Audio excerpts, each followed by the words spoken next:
The Addiction Podcast, Point of No Return.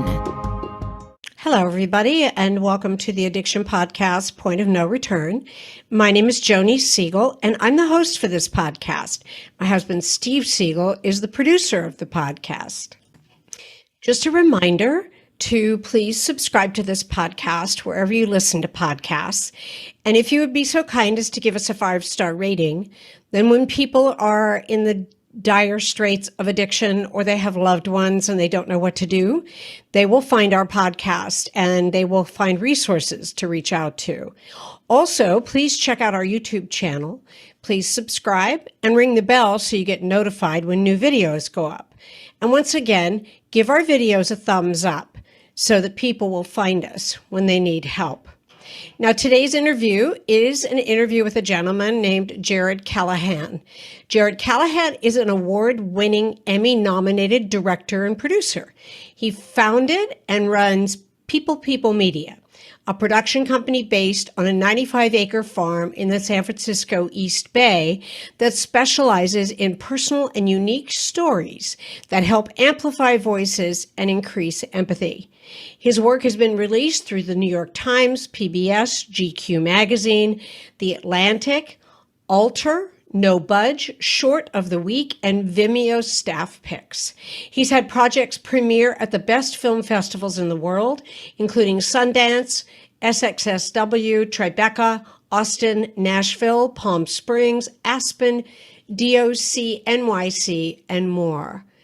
Jared served as one of the Atlanta Film Society's filmmakers in residence and produced The Driver is Red, which played over 100 festivals, won 43 awards, and qualified for the 2019 Academy Award in 2 categories. He has directed 3 feature documentary films, including Clean Slate. Jared Callahan, thank you so much for being willing to tell us all about what you've been doing. And it's all in the field of addiction and the field of recovery.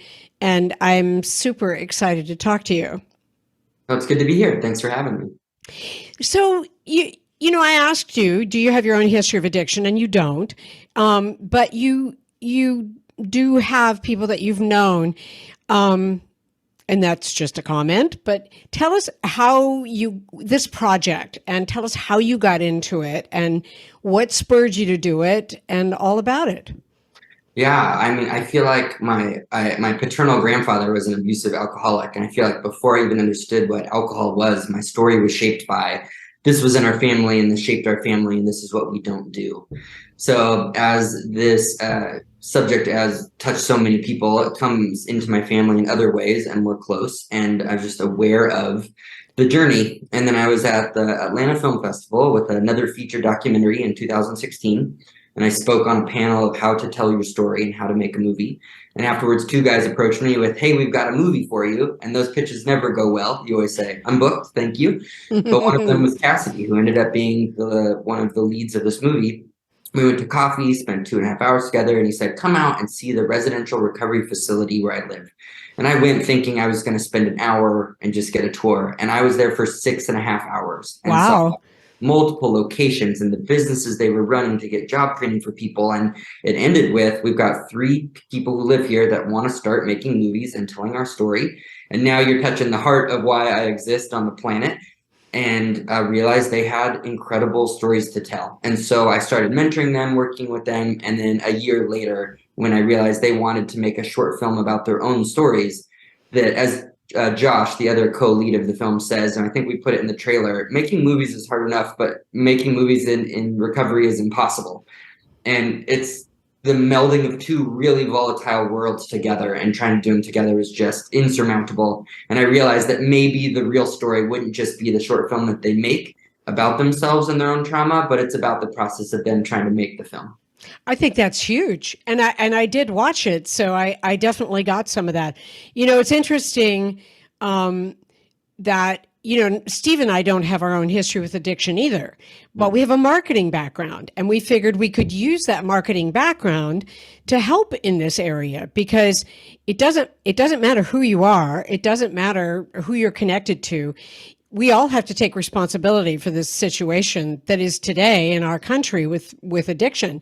And so you took what you're good at, filmmaking, and there you go. Yeah, I think we've met so many people and spent, I mean, I think we're going on 6 years, 5+6 years of making this movie. Wow. That we are embedded in some communities. And I think we came up with the phrase is everybody's in recovery themselves, or know someone who is, or know someone who should be. Yeah. Because the way that now these things are pervasive, with Cassidy and Josh, I think what makes this movie special is as we showed it to groups of people who are in recovery while we were test screening the film, so many of them said media has just been Hollywoodized. Like you're only getting one shade of the world of addiction and on the road of recovery. And this movie shows the mental health side, the true ups and downs, and the people that we spent a long time with. It's a lot of men. It was a men's residential recovery facility. They would laugh harder than any group of people I've ever been with. It's just so close to who they are, is this deep laughter. But at the same time, like a pendulum, they could cry faster than anyone I've ever met. And they would say things that are funny, but also things that are incredibly raw and true. And I think it's this practiced community of in order to be in this place, something didn't go as planned. It didn't go as you thought it was going to go. And there's this vulnerability that's required in order to have a genuine experience at this recovery facility. And people wouldn't. People would shine it on or try and get away with not. And those are the people who would keep coming back because they either needed it to survive or were court mandated, was a lot of the dynamic at this facility that we were at. But it's a really special community. And this film, the way that Josh and Cassidy are so honest with their journey, it's really resonating with the people that have seen the film so far. That's awesome. So you said it's taken like 6 years to put it together? Yeah, just going on. Yeah, I'm so excited that in December, the film came out to a limited theatrical run and is now on all of the common places where you could buy content online. So I'm excited that it's out in big ways now. Okay. And what did this do for the fellows in recovery that you worked with? Like, are they going to move forward and do more of this type of project? Because you don't have to say the address, but where was this facility located? We were in Georgia. Georgia. And, it's a great question about the two. So many people finished the movie and asked, what's going on with Josh and Cassidy? I think the way I'm coming to understand recovery, and it's so different for so many people, as you've had years of people here and countless people who call in or contact you, is I'm learning that it's not one pipeline towards health, that it's like a spoke on a wagon wheel and you're the middle. And so you need a community that supports you. You need a mentor. You need someone to mentor. You need mental health help. You need probably maybe some sort of prescription, like balanced prescription. Like it's you need to move your body, right? It's all of the different guests that you've had say different things. What I'm learning is for so many people, creativity is a spoke on the wheel, and it's a big one. And a space to process your own stories, a space to share them, a space to talk with other people that have similar experiences, and or, as we've seen with the people who are seeing this movie, didn't know they needed to hear these stories or see them in a very real way, where at one point, Cassie just can't get a job because of a 6 years ago DUI and just looks so dejected and just is like, well, I would be using if I didn't have this camera to be taking these photos and telling the story. Yeah, Cassidy was the one that was trying to get a job cleaning toilets, right, at a studio? It's so, yeah, it's heartbreaking. And they won't hire him? What is wrong with that?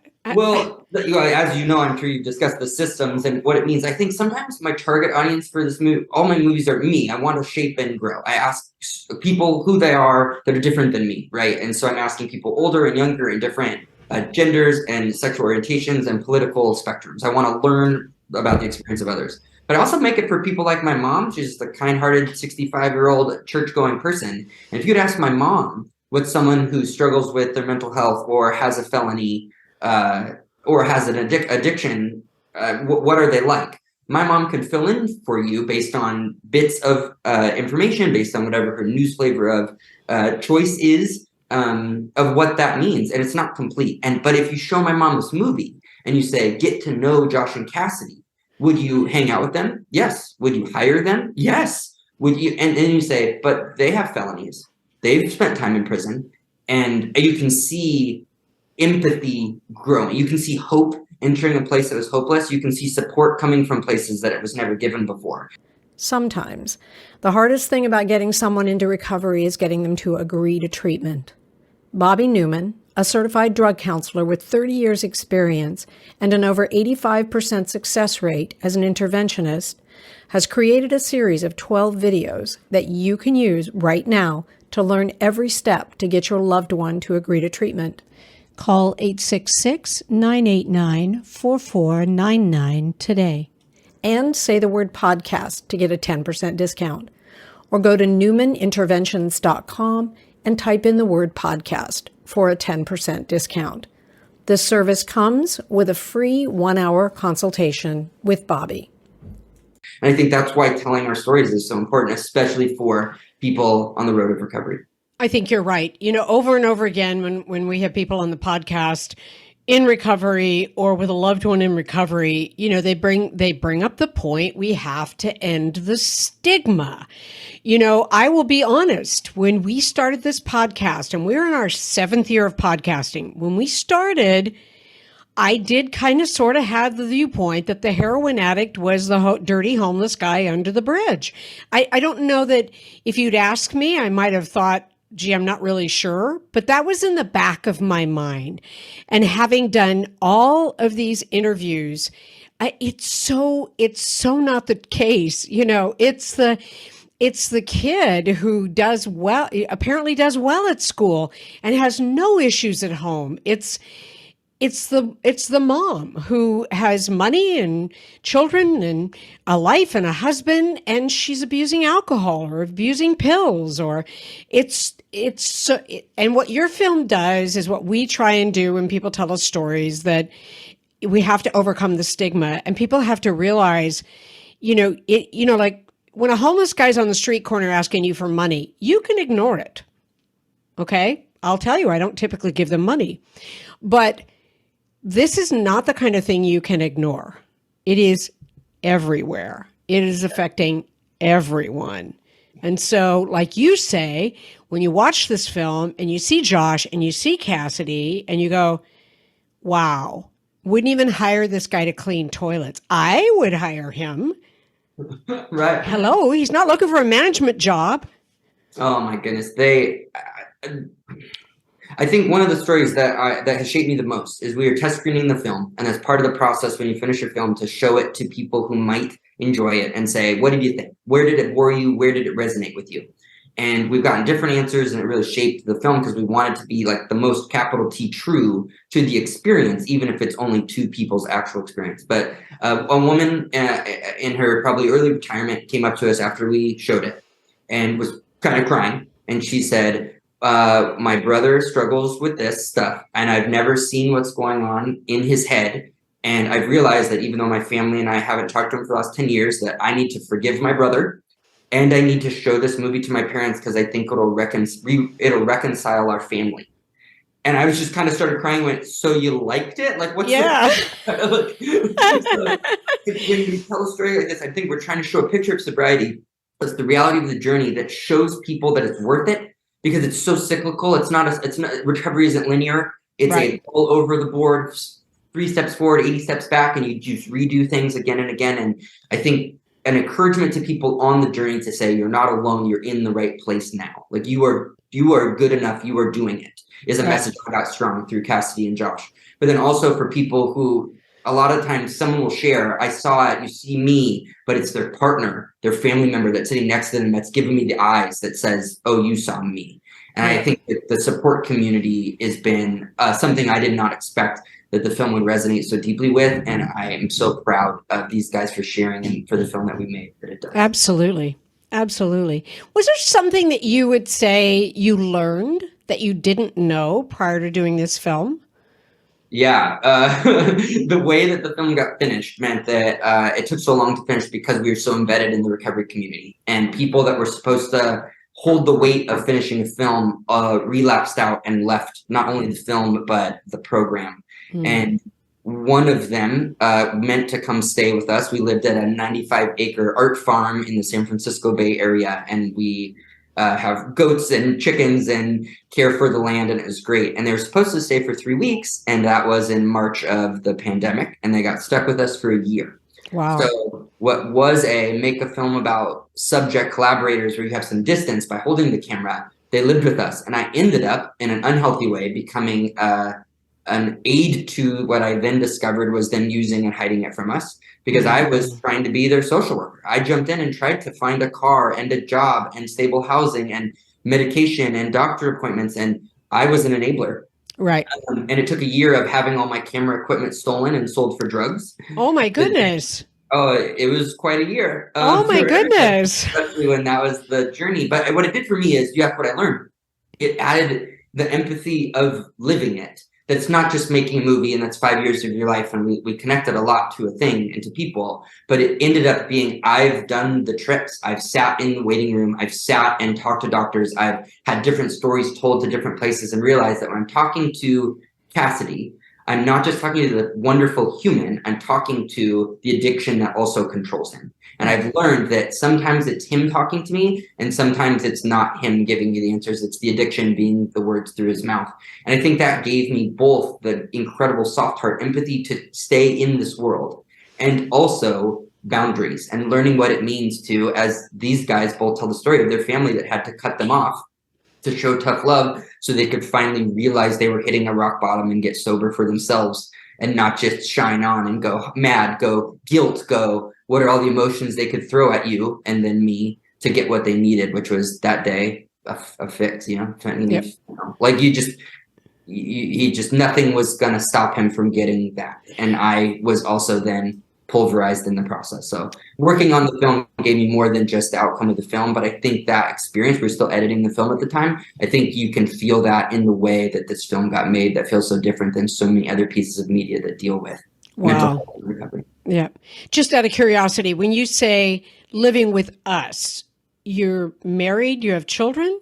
Yeah, I do. Oh, okay. I have a partner and 2 kids, but we lived at a farm that hosted artists in residence, and people could come live for a year or 3 weeks, 3 months. And so I think at the time we probably had 12 people that all lived at a large farmhouse on a 95-acre property, which is a great life to live with artists. It's really good. You need to be alone, and you also need people to cheer you on and encourage you while you do work. It's a good life. That's awesome. Awesome. Yeah. But then you had to add in some people in recovery just because. Yeah. And well, that's what you learn when you work with anybody, but people in art, especially, there's mental health struggles and some substance struggles, and that's always there. So whether someone is yet realizing and needing to live a life of sobriety, I think those issues, like you said, are in many places at many times, in many different stages for those people. So. Yep. You are listening to the Addiction Podcast, Point of No Return. For more information on the podcast or to reach out if you have a story you would like to share with us, go to our Facebook page by the same name, or you can email us at theaddictionpodcast@yahoo.com, or go to our website, theaddictionpodcast.com, or call us at 727-314-7080. And please remember to subscribe to our podcast wherever you listen to podcasts and give us a 5-star review. This is not new to me, but new at the depth as this project brought it, for sure. Interesting. Wow. So tell us the name of the film and where people can find it. Yeah, the name of the movie is Clean Slate. I know you can buy it and rent it on Vimeo, Google, YouTube, Amazon. Amazon Prime is a great place. Tubi. It's going to be on Canopy, so you can watch it for free soon. I don't know if I'm supposed to tell everybody that. It's the place where when you have a library card, you can get access to it. It's Canopy with a K. It's not on there yet. I checked last night.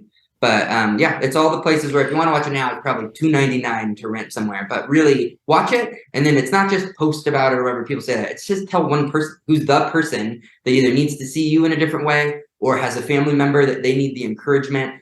Clean Slate is a special thing to watch. Very, very good point. And what's next for you? What are you working on? I am still hosting artists at Heirloom East Bay, the name of the farm. So we're hosting a writers retreat in March where writers come and work together and encourage, but also then get to care for it, feed the chickens, which is great. We are making a narrative film. It's about a two-hander. It's about a woman with Alzheimer's and her young caretaker who's trying to figure out his place in the world and how much they both need each other. So right now we're just touching our toe into the world of Alzheimer's care and living with Alzheimer's, and wow, already it's shaping me, and it's quite a life. So I was going to say another major issue that we're facing in this country. Take a smaller bite, a bite that maybe you can chew. We need to learn, but we get one life, and these are the stories that are important to tell. And we're trying to do the same thing as we did for recovery: is what are the ways that that's just used as a plot device in movies, and how do you flesh it in a way that humanizes everybody who's involved with the world? So. Yep. I think you might want to do an animated film about unicorns next. I'm just saying, Jared. I don't know. We'll probably tell a trauma story of how a unicorn has been ostracized because they're horn and they don't know their place. No. Anyway, I make light, but I really appreciate the work you did on this film. And I think, I would urge our viewers and listeners to find the movie Clean Slate by Jared Callahan and watch it, because it's very educational. And I think that it will give you more of an understanding and a perspective of what people go through in recovery. We have people on all the time who talk about it, but this is just a little bit more actually seeing it and seeing what it's like. Jared, thank you for talking to us today, and thank you for making this film. I think it's huge. My pleasure. Thanks for the work you do and the conversations you have. We're doing the same thing. You got to talk about it. People got to see it. And this is one step in the right direction of health, for sure. Absolutely. Thank you. So once again, that was Jared Callahan, and the film is Clean Slate. And it really does follow these men in recovery and will give you more of an idea of what people go through. Because, once again, I know it's very easy for those of us who have never been addicted to say, just stop and don't go back. And it's easy. It's not easy. It's never easy. And so watch Clean Slate. We'll come back again with another interview, and hopefully we can interview one of the people in the film. We're looking forward to that. We'll be back again. You have been listening to the Addiction Podcast, Point of No Return. For more information, reach out to us on Facebook or go to www.theaddictionpodcast.com. Our email is theaddictionpodcast@yahoo.com.